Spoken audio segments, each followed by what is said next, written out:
Good morning বন্ধুরা, আজকে আমি আবার হাজির হয়ে গেছি তোমাদের সামনে তোমার ভালোবাসার মানুষের মর্নিং ফিলিংস নিয়ে।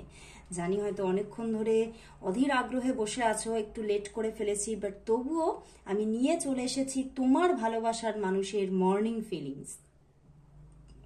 তো দেখে নেব তোমার যিনি ভালোবাসার মানুষ আছেন তিনি এই সকাল বেলায় তোমাকে নিয়ে কি অনুভব করছে এবং এই সম্পর্কটা নিয়ে কি চিন্তা ভাবনা করছে। তো দেখে নিচ্ছি তোমার ভালোবাসার মানুষের মর্নিং ডিপ ফিলিংস। এবং অবশ্যই বলবো যে তুমি চোখ বন্ধ করে সেই মানুষটিকে নিজের চোখের মধ্যে রাখো, চোখের পাতায় রাখো আর দেখতে থাকো আজকের রিডিং। তো স্টার্ট করছি। আর অবশ্যই বলবো এই রিডিং কিন্তু একদমই 50-60% তোমাদের সঙ্গে রেজোনেট করবে, বাট 100% একদমই নয়। তো যারা যারা চাইছো যে না আমার 100% রেজোনেটিং রিডিং চাই, তারা অবশ্যই পার্সোনাল রিডিং বুকিং করো। তো অবশ্যই সেটার জন্য তোমাদেরকে হোয়াটসঅ্যাপ করতে হবে। হোয়াটসঅ্যাপ নাম্বার আমার ডেসক্রিপশন বক্সে অলওয়েজ থাকে। তো যাদের যাদের মনে হচ্ছে যে সেটা আমার প্রয়োজন তারা অবশ্যই হোয়াটসঅ্যাপ করো। আর প্লিজ যাদের অবশ্য প্রয়োজন তারাই হোয়াটসঅ্যাপ করো, এমনি এমনি শুধু শুধু কেউ হোয়াটসঅ্যাপ করো না, ওকে? তো আর স্টার্ট করে দিচ্ছি। আর প্লিজ কেউ কল করো না, কারণ কল রিসিভ সেইভাবে হয় না। তো সেই জন্যেই যারা যারা তোমরা আমার কাছ থেকে অনলাইন প্রেডিকশন নিতে চাইছো তারা অবশ্যই ঝটপট ঝটপট আমার সঙ্গে কন্ট্যাক্ট করো এবং বুকিং সেরে রাখো, কারণ সঙ্গে সঙ্গে বুকিং করেই কিন্তু রিডিংটা তুমি পেয়ে যাবে না। তো তার জন্য কি করতে হবে, তোমাকে বুকিংটা করে রাখতে হবে। লেট হবে কারণ মানে রিডিংটা পেতে লেট হবে কারণ হচ্ছে আমার সমস্ত স্লট বুক হয়ে থাকে। তো সেই জন্যই তোমার স্লটটা আসতে তো একটু সময় লাগবে। তো সেই জন্যই অবশ্যই বুকিং সেরে রাখো। তো আরম্ভ করছি।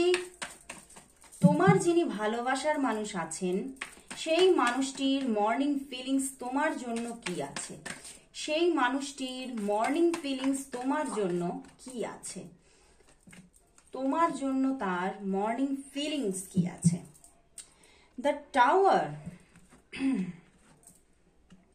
5 of cups, hanged man, 4 of cups and 7 of pentacles। কি অবস্থা বন্ধুরা, তোমার ভালোবাসার মানুষ কিন্তু ভালো নেই। প্রথম কথাতেই বলবো সে কিন্তু ভালো নেই, কোনো মতেই সে ভালো থাকতে পারছে না।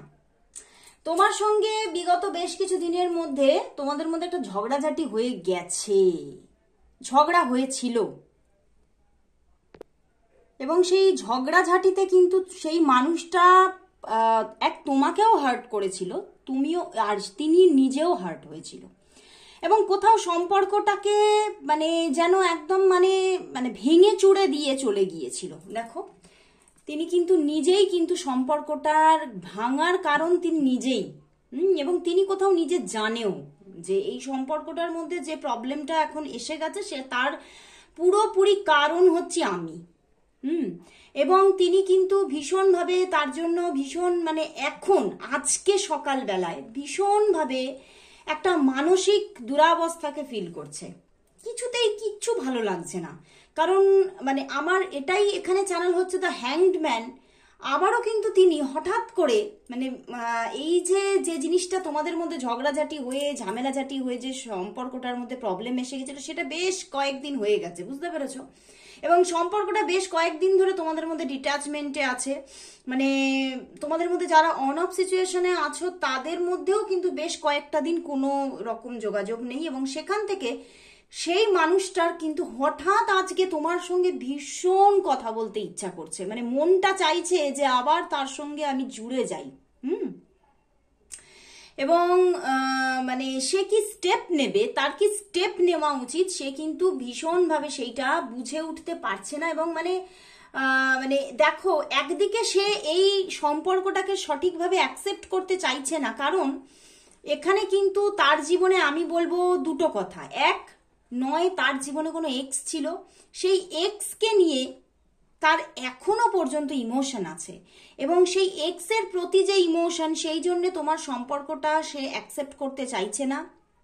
আর দ্বিতীয়ত কিছু কিছু মানুষদের জীবনে প্রচুর অপশন আছে, বুঝতে পেরেছো? প্রচুর মানে মানুষ তার সঙ্গে কানেক্ট হয়, প্রচুর মানুষের দিক থেকে মানে সে ইমোশন দেখতে পায় তার জন্য, কিন্তু কোথাও সে কারোর সঙ্গে এখনো ইমোশনালি অ্যাটাচড হতে পারছে না। তো সে কিন্তু তোমাকেও সেই দলেতেই ফেলছে যে এরকম তো প্রচুর আসছে আমার জীবনে, তো আমি কারোর ওপরেই ফেথ রাখতে পারছি না, বা কারোর ওপরেই আমি সেই মানে সেই ইমোশনটা আমার মধ্যে ক্রিয়েট হচ্ছে না। তো তোমার প্রতি তার এখনো সেইভাবে ইমোশনালি কিন্তু সে কানেক্টেড হতে পারছে না, সেই জন্যই সে এখনো সঠিকভাবে কোনো সিদ্ধান্তই নিতে পারছে না। দুটো কারণ।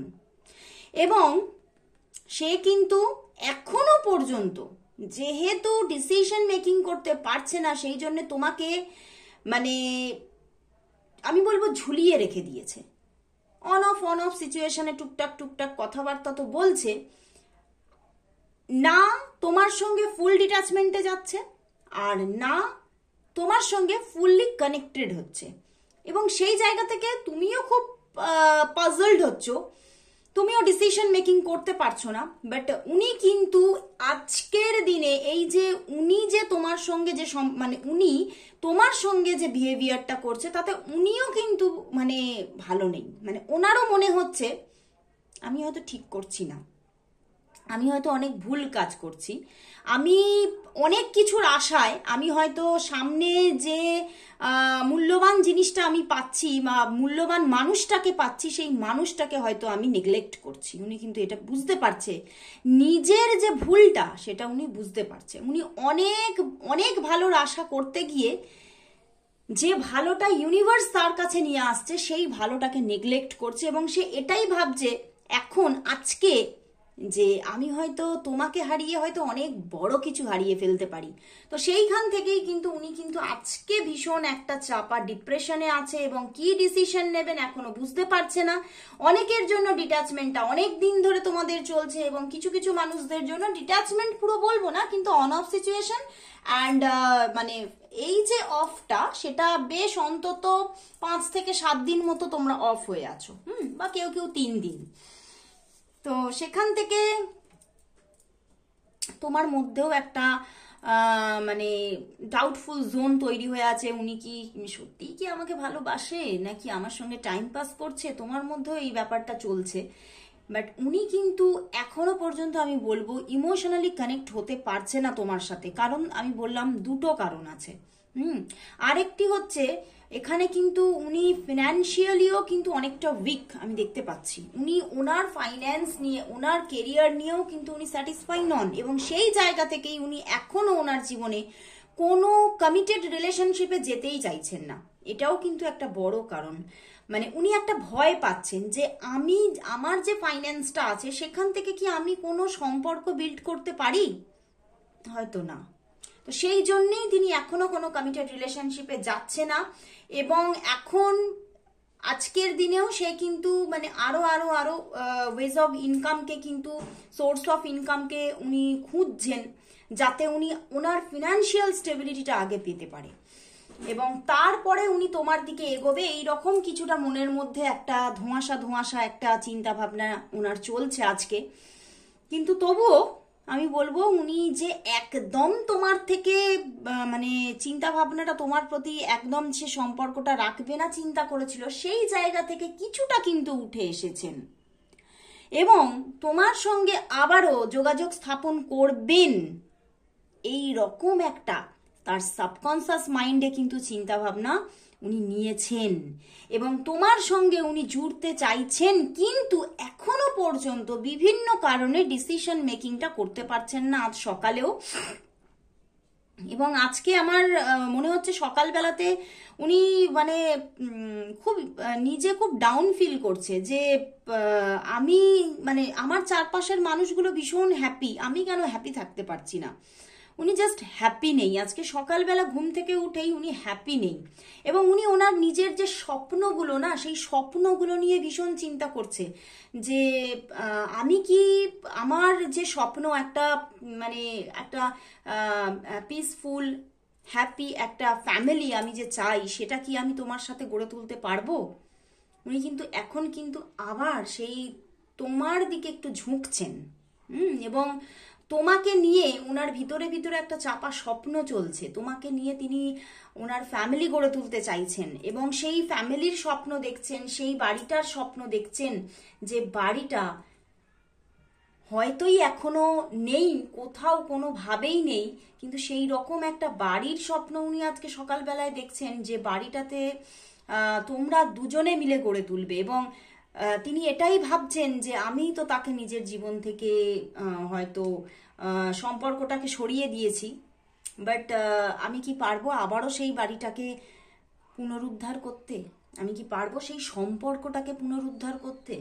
তিনি কিন্তু এইবারে কিন্তু কিছুটা কিছুটা ভিতরে ভিতরে কিন্তু ওনার একটা মানে নেক্সট স্টেপ নেওয়ার জন্য উনি কিছুটা ভিতরে ভিতরে রেডি হচ্ছে, এবং কোথাও যেন মানে কোনো জায়গা থেকে যেন ওনার মন মানে উনি যেন মানে এরকম হচ্ছে আজকে সকালবেলা কেউ যেন ওনাকে বার্তা দিয়ে যাচ্ছে, কেউ যেন সেই আগেকার দিনে হতো না ভবিষ্যৎবাণী হচ্ছে, সেই রকম যেন ওনার ভিতরে ভিতরে একটা যেন মানে রিয়েলাইজেশন চলছে যে এবার আমার কিছু স্টেপ নেওয়া দরকার, এবার আমার কিছুটা এগোনো দরকার, এবার আমাকে আমার মানে শুধুমাত্র তোমার জন্য নয়, আমার নিজের ভালো থাকার জন্যও আমার এই সম্পর্কে স্টেপ নেওয়া দরকার। এবং উনি একটা বিগ চেঞ্জের আশা করছে এবং একটা বিগ চেঞ্জকে ভিতরে ভিতরে ওনার সাবকনসিয়াস মাইন্ডে চলছে যে হ্যাঁ আমি যদি কিছুটা স্টেপ নিই তাহলে কিন্তু এই সম্পর্কের মধ্যে চেঞ্জিং আসবে, এই সম্পর্কটা কিন্তু আবারও বিল্ড হয়ে যাবে, ওনার ভিতরে ভিতরে কিন্তু এটা চলছে। এবং দেখো তোমার প্রতি লাভার্স কার্ড এসে গেছে, তোমার প্রতি আবার যেন সেই মানে সেই যে একদম যে একটা ডিপ ফিলিংস ছিল সেটা আবার উনি ফিরে পাচ্ছেন আজকে, এবং তোমার প্রতি যথেষ্ট অ্যাট্রাক্টেড হয়ে পড়ছেন আবার। আমার চ্যানেল হচ্ছে আজকে সকালবেলায় একটিবার হলেও তোমার ছবিটা খুলে উনি দেখেছেন, কোথাও স্টক করেছেন তোমাকে, সেটা খুব অল্প সময়ের জন্য হয়তো, কিন্তু মানে একবার অন্তত সে তোমাকে স্টক করেছে এবং কোথাও তোমাকে স্টক করে যেন তোমার প্রতি একটা মোহিত হয়ে যাওয়ার মতো ব্যাপার কিন্তু এখানে দেখতে পাচ্ছি। এবং উনি এটাও চাইছে মন থেকে, বাই হার্ট চাইছে আমি কি আর ফিরে পেতে পারবো তোমাকে, এইরকম একটা ব্যাপার কিন্তু ওনার মধ্যে আজ সকালবেলায় চলছে। এবং ডিসিশন, এইবারে ডিসিশন বলবো না, এখনো ডিসিশনটা মেকিং করতে পারেনি পুরোপুরি, কিন্তু ওনার মধ্যে এবারে পদক্ষেপ নেওয়ার মতো কিছু চিন্তা ভাবনা কিন্তু তৈরি হচ্ছে। তো এবারে দেখবো বন্ধুরা যে তাহলে তোমাদের মধ্যে এখানে তো আমি দেখছি নয় অন অফ সিচুয়েশনেও যারা আছো তারাও অফ হয়ে আছো, আর যারা অনেকে আবার অনেকটা অফ হয়ে আছো, মানে অনেক দিনের একটা বিচ্ছেদ চলছে। তো দেখবো যে তোমাদের মধ্যে যোগাযোগ তাহলে কবে হচ্ছে, আজকে হচ্ছে না কবে হচ্ছে, তোমাদের মধ্যে তাহলে কানেকশন কবে আসছে, তোমাদের মধ্যে কানেকশন কবে আসছে, কবে আসছে দেখি। দেখো 8 অফ কাপস, একদম কানেকশন আসছে। আবার দেখো কিং অফ সোর্স এসে গেছে। তো এইবার কিন্তু উনি পদক্ষেপ নেবেন, যেখানেই উনি একদম শেষ করে দিয়ে চলে গিয়েছিলেন সেখানেই তিনি আবার আশা পোষণ করছে এবং তিনি তোমার সঙ্গে যোগাযোগ করবে, এই রকম কিন্তু মানে এসে যাচ্ছে এইবারে জায়গাটা যে উনি তোমার সঙ্গে যোগাযোগ করবে এবং উনিই কিন্তু স্টেপ নেবেন, উনি কিন্তু নিজে যোগাযোগ করবেন তোমার সাথে। কিন্তু এখনো আমি বলবো 8 দিনের আগে তো নয়, যারা অনেক দিনের একটা লং ডিস্টেন্সে আছো তাদের জন্য 8 দিনের আগে নয়। এবং যারা যারা মানে তোমরা অন অফ সিচুয়েশনে আছো তাদের কিন্তু 5 to 8 আওয়ার্স পরে কিন্তু একটা যোগাযোগ আসার একটা জায়গা দেখা যাচ্ছে, 5 to 8 আওয়ার্স পরে। যাদের যাদের অন অফ সিচুয়েশন আছে তাদের মধ্যে কিন্তু 5 to 8 আওয়ার্স পরে একটা যোগাযোগ আসছে, কিন্তু যারা অনেক দিনের একটা লং ডিস্টেন্সে আছো তাদের জন্য কিন্তু অন্তত 8 ডেজ পরে যোগাযোগ আসছে। হঠাৎ করে একটা সুন্দর একদম মানে খুশির খবর এসে যাবে তোমার কাছে, একটা খুশির বার্তা আসতে চলেছে, তার দিক থেকে কল মেসেজেস আসতে চলেছে খুব তাড়াতাড়ি। 8 দিন, যাকে দেখো তোমরা এতদিন মানে আশায় বসে আছো, 8 দিন আর কি বলো, তাই না? তো আসছে যোগাযোগ আসছে এবং সম্পর্কটা ব্যালেন্স হতে চলেছে। সম্পর্কের মধ্যে কিন্তু এইবার কিন্তু তোমার মানুষ আশা রাখছে এবং স্টেপ নেবে, সেটাও পুরোপুরি মানে নিজের ভিতরে ভিতরে এবারে এক পা করে এগোচ্ছে। তো খুব তাড়াতাড়ি যোগাযোগ আসছে। আজকের মতো এখানে শেষ করছি, আবার দেখা হচ্ছে কাল ঠিক এই সময়। ততক্ষণের জন্য সবাইকে গুড বাই অ্যান্ড আবার একবার গুড মর্নিং, শুভ দিন।